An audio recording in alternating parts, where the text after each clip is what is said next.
Assalamualaikum warahmatullahi wabarakatuh. Bismillahirrahmanirrahim. Alhamdulillahirabbil alamin wassalatu wassalamu ala asyrafil mursalin wa ala alihi washabbihi ajmain. Rabbi shrah li sadri wa yassir li amri wahlul 'uqdatam min lisani yafqahu qawli. Rabbi zidna ilman warzuqna fahman. Alhamdulillah, hari ini kita bertemu lagi dalam pelajaran ibadat darjah 4 dalam perkara istinja seri ketiga yang akan kita katakan tentang syarat beristinja dengan batu, adab qada hajat, sunat ketika qada hajat, makruh ketika qada hajat. Sebelum kita mulakan pelajaran pada hari ini, kita sama-sama membaca doa sebelum belajar. Bismillahirrahmanirrahim. Allahumma ftah alaina hikmataka wa anshur alaina min khazaini rahmatika. Rabbana ishrah lana sudrana wa yassir lana umurana.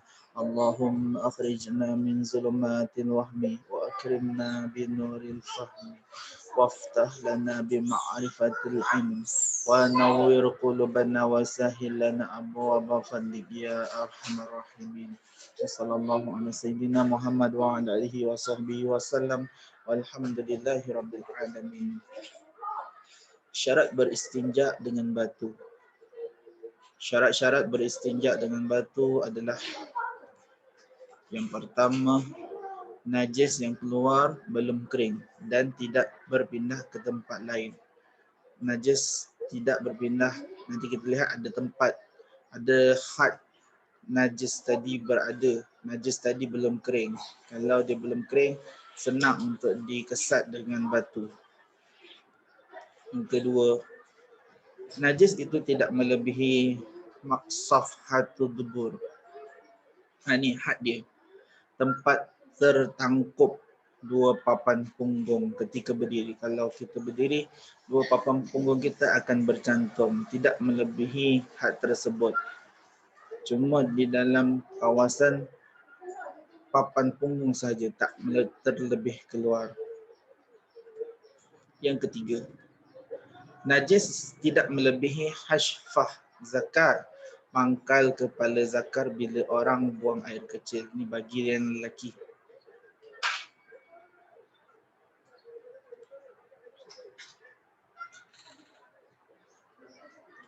Yang keempat, najis selain daripadanya belum mengenai batu. Maksudnya batu tadi masih bersih. Ambil batu yang tak ada najis. Maksud tak ada najis yang lain daripada tadi kena batu. Batu tadi masih bersih. Yang kelima, tempat keluar najis itu tidak disentuh oleh sesuatu yang basah dan suci. Kalau sesuatu yang basah, susah nak dibersihkan. Mungkin najis tadi dah mengalir. Keterangan: jika tidak memenuhi syarat di atas, hendaklah menggunakan air. Barulah guna air. Kalau tak memenuhi syarat-syarat ini semua, tak boleh guna batu. Kena guna air.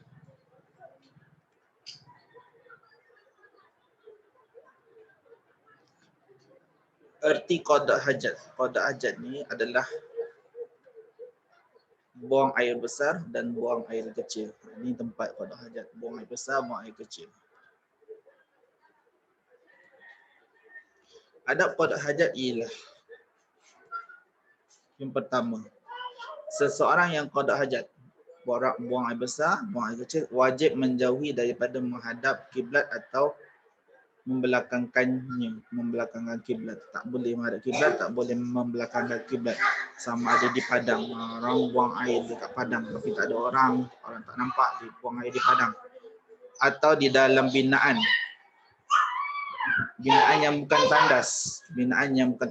Seperti ini, binaan bukan tandas. Ada orang kadang-kadang dia dah terdesak sangat, nak buang air, dia cari tempat-tempat bangunan lama ataupun di tengah padang.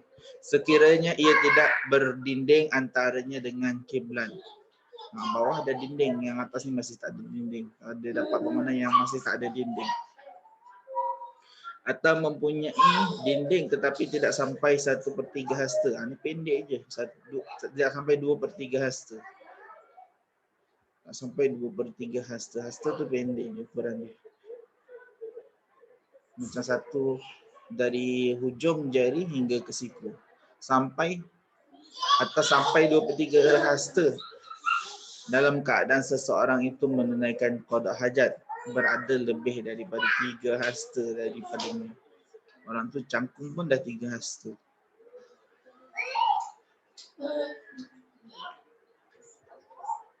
Ada qada hajat yang kedua, bagi tempat yang telah khas disediakan. Ini tempat yang khas disediakan, bukan bangunan yang tak ada dinding tadi. Ini adalah tempat yang khas disediakan, tidaklah disyaratkan seperti di atas. Tak disyaratkan seperti di atas. Di sini sama ada berdinding ataupun tidak, tidaklah haram. Ini tempat yang khas, dah dikhaskan untuk tandas. Kalau lah tandas ni tak ada dinding sangat, tidaklah haram dan tidak makruh.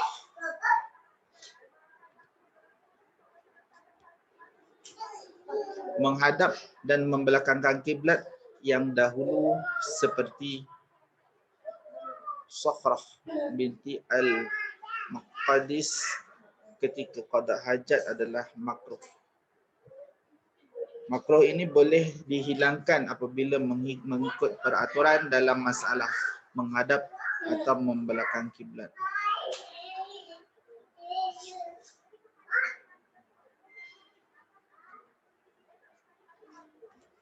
Yang ketiga, adab qada hajat. Seseorang yang qada hajat sama ada air kecil atau besar, atau untuk berludah atau berkahak. Sunat menjauhi daripada dilakukan pada air yang tenang. Jangan buang air kecil, buang besar pada air yang tenang. Sama ada air itu sedikit ataupun banyak. Air yang tenang, kolam yang tidak mengalir airnya. Contoh kalau kolam renang pun tidak mengalir airnya.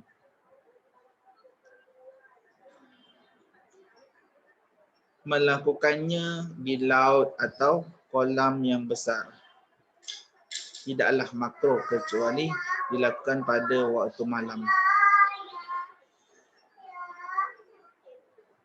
Kalau di laut tidak makruh dilakukan di waktu malam kerana menjadi tempat kediaman jin.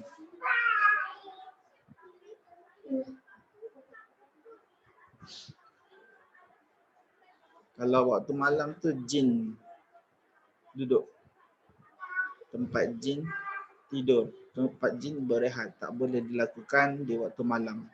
Ini bagi air yang mubah yang dibolehkan dan menjadi milik orang yang tersebut.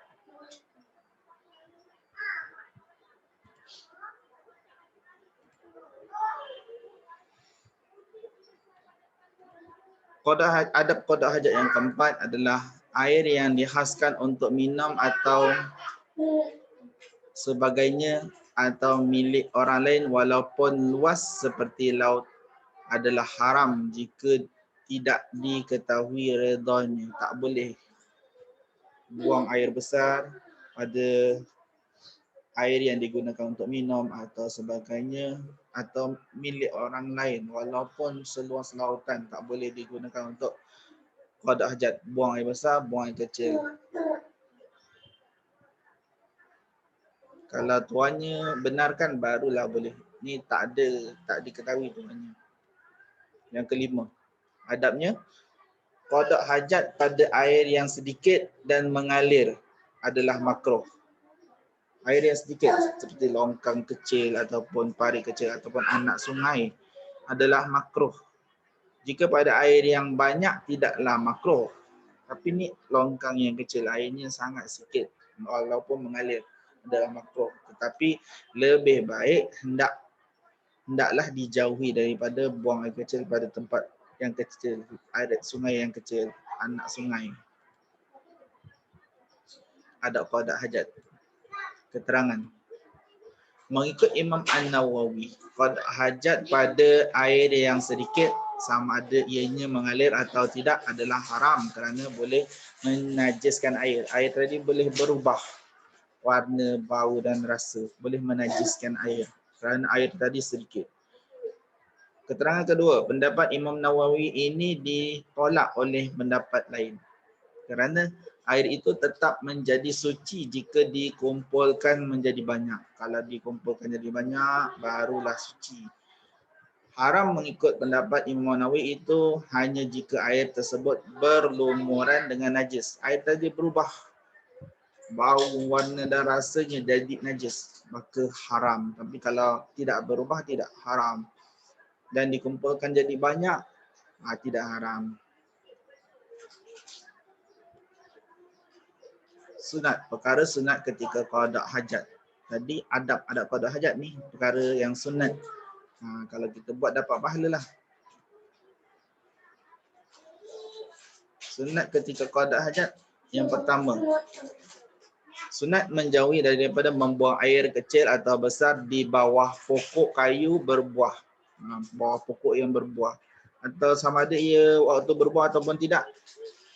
Sunat dijauhi, jangan buang air kecil dengan air besar dekat bawah pokok yang berbuah. Pokok buah maksudnya, senang cerita. Yang kedua, sunat menjauhi daripada membuang air kecil atau besar di tempat laluan manusia. Tempat laluan manusia tak boleh. Nanti manusia terpijak. Kalau terpijak. Dan tempat berteduh di waktu panas. Dan tempat berjemur panas di waktu sejuk. Begitu juga tempat orang berbual-bual dalam perkara yang harus. Tak boleh buang air kecil, buang air besar dekat situ. Kadang-kadang kita lihat dekat bus stop, bau hancing.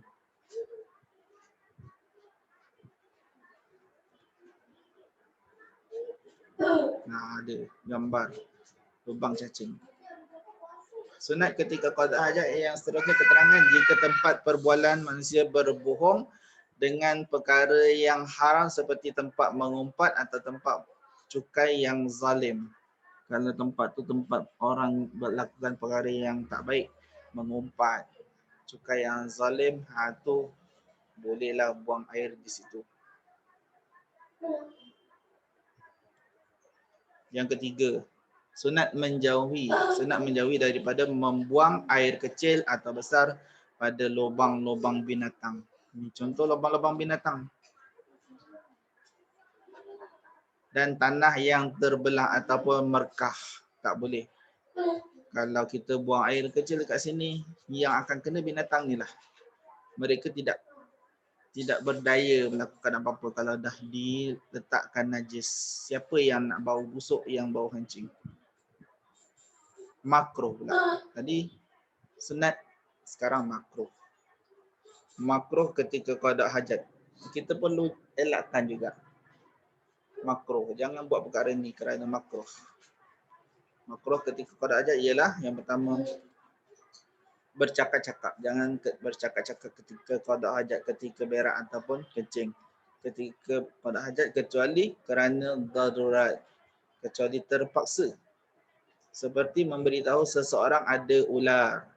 Ular ni binatang yang berbisa, yang sedang menuju ke arahnya atau ke arah binatang lain yang dihormati. Bahkan wajib memberitahu jika diyakini berbahaya. Wajib pula bagi tahu, cakap perkara yang penting saja, bukan cakap sampai ada wujud perbualan. Perkara yang penting saja yang perlu. Yang kedua, menghadap atau membelakangkan matahari. Tak boleh menghadap ataupun membelakangkan matahari, makruh hukumnya. Atau bulan ketika kedua-duanya naik ataupun turun.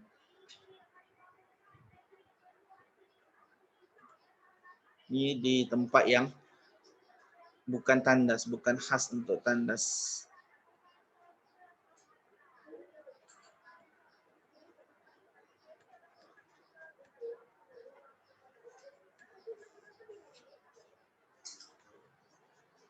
Makruh ketika qada hajat.